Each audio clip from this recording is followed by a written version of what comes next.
عورت کے قانون کے مطابق اگر تم اس سے محبت کرتے ہو تو اس زمین کی باقی ساری عورتوں سے تمہیں نفرت ہونی چاہیے۔ میں کبھی اپنے ہم سفر کے ماضی میں جھانکنے کی کوشش نہیں کروں گی۔ ہاں، بس اتنا چاہتی ہوں کہ حال میں وہ پورے کا پورا صرف میرا رہے، اسے کوئی اور دکھائی بھی نہ دے۔ مخلص عورت توجہ کی محتاج ہوتی ہے۔ ایک مخلص عورت نہ تو مرد کی امیری سے متاثر ہوتی ہے اور نہ ہی غریبی سے۔ وہ تو اس بات سے متاثر ہوتی ہے کہ مرد اسے کتنی توجہ دیتا ہے۔ میرے پاس ایک ایسا شخص ہے جو مجھے کسی کام کے لیے نہ نہیں کہتا، جو مجھے گھنٹوں سن سکتا ہے اکتائے بغیر، جو مجھے مسکراتا دیکھ کر سارے غم بھول جاتا ہے، جسے دنیا میں اپنے والدین کے بعد میں عزیز ہوں اور وہ انمول ہے۔ مختصر یہ ہے کہ سراپا محبت ہے، سراپا اخلاص ہے۔ تجھے اور بھی ہیں چاہنے والے، تجھے میرا ملال تھوڑی ہے۔ میں مر بھی جاؤں تجھے کیا پرواہ، تجھے میرا خیال تھوڑی ہے۔ روٹھ جانا سنت عائشہ رضی اللہ تعالی عنہا ہے اور منا لینا سنت رسول صلی اللہ علیہ وآلہ وسلم ہے۔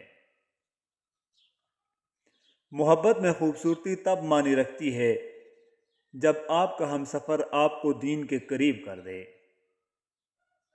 محبت تو اللہ تعالیٰ کی صفت ہے، محبت کرنے والا بد کردار نہیں ہوتا۔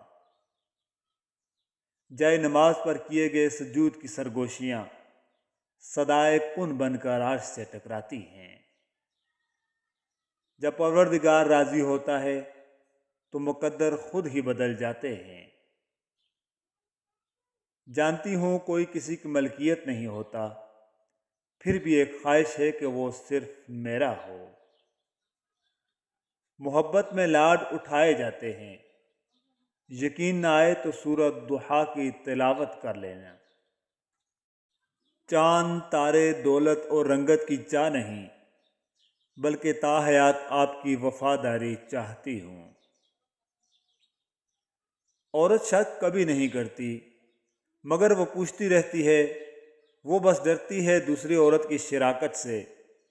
وہ محبت پوری چاہتی ہے اور اسے مکمل مرد چاہیے ہوتا ہے، ہمیشہ اور زندگی بھر کے لیے۔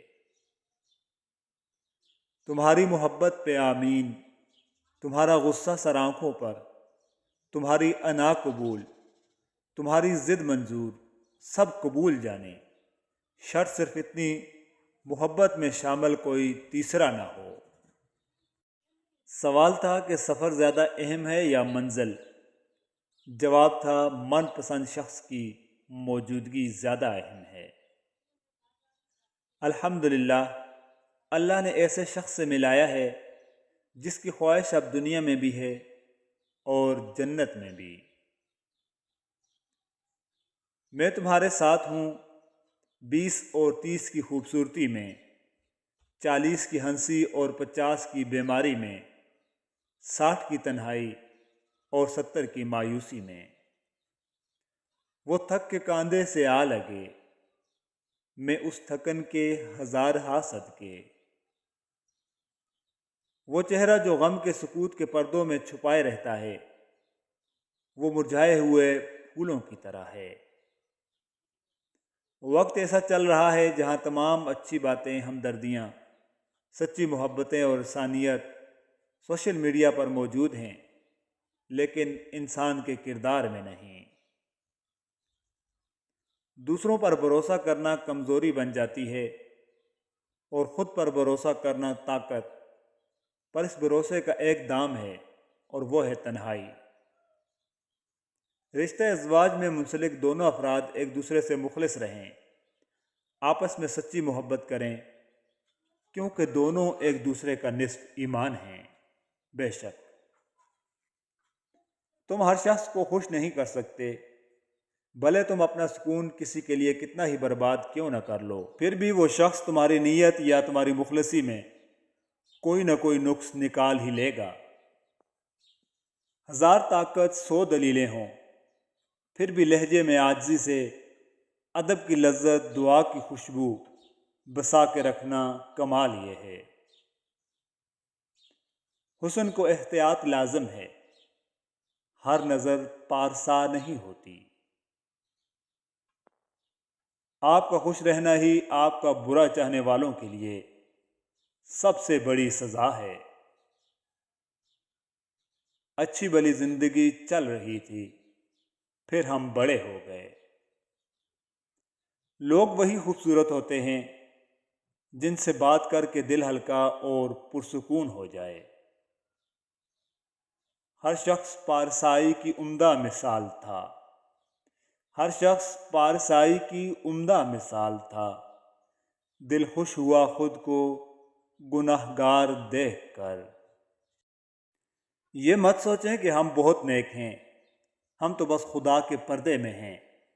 رب تعالیٰ نے پردے ڈالے ہوئے ہیں، اگر نیتیں چہروں پر عیاں ہو جاتی تو ہر دوسرا بندہ چہرے پر نقاب کرنے پر مجبور ہو جاتا۔ محبت صرف وہ نہیں ہوتی جو انسان کو گناہ کی طرف لے جائے، محبت تو وہ ہے جو ایک حیوان کو انسانیت سکھا دے۔ بہت سے دکھ ہماری قسمت میں لکھے ہوتے ہیں، وہ ہمیں ملنے ہی ہوتے ہیں۔ بعض سچائیاں ایسی ہوتی ہیں کہ وہ چاہے ہمیں جتنی بھی ناگوار لگیں مگر ہمیں انہیں قبول کرنا پڑتا ہے۔ انسان ہر وقت خود پر ترس کھاتا رہے، اپنی زندگی میں آنے والے دکھوں کے بارے میں سوچتا رہے تو وہ دکھ اس پر حاوی ہو جاتے ہیں۔ پھر اگر اس کی زندگی میں خوشیاں آتی بھی ہیں تو وہ انہیں دیکھ نہیں پاتا۔ وفا کی جنگ مت کرنا، بہت بیکار جاتی ہے، زمانہ جیت جاتا ہے، محبت ہار جاتی ہے۔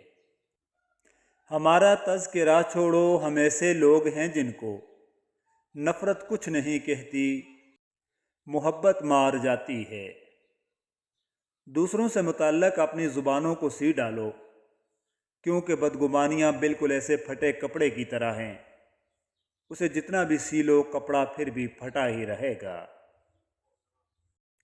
زبان دراز لوگوں سے ڈرنے کا کوئی فائدہ نہیں، وہ تو شور ڈال کر اپنی بڑاس نکال لیتے ہیں، مگر ڈرو ان لوگوں سے جو سہ جاتے ہیں، کیونکہ وہ معاملہ اللہ کے سپرد کر دیتے ہیں۔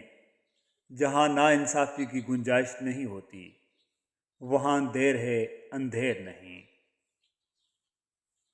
کوشش کریں کہ کچھ چیزوں کو ہمیشہ راز رکھیں، خصوصاً ان چیزوں کو جو آپ کے مسکرانے کی وجہ بنتی ہیں، کیونکہ لوگ ان چیزوں کو برباد نہیں کر سکتے جن کے بارے میں وہ نہیں جانتے۔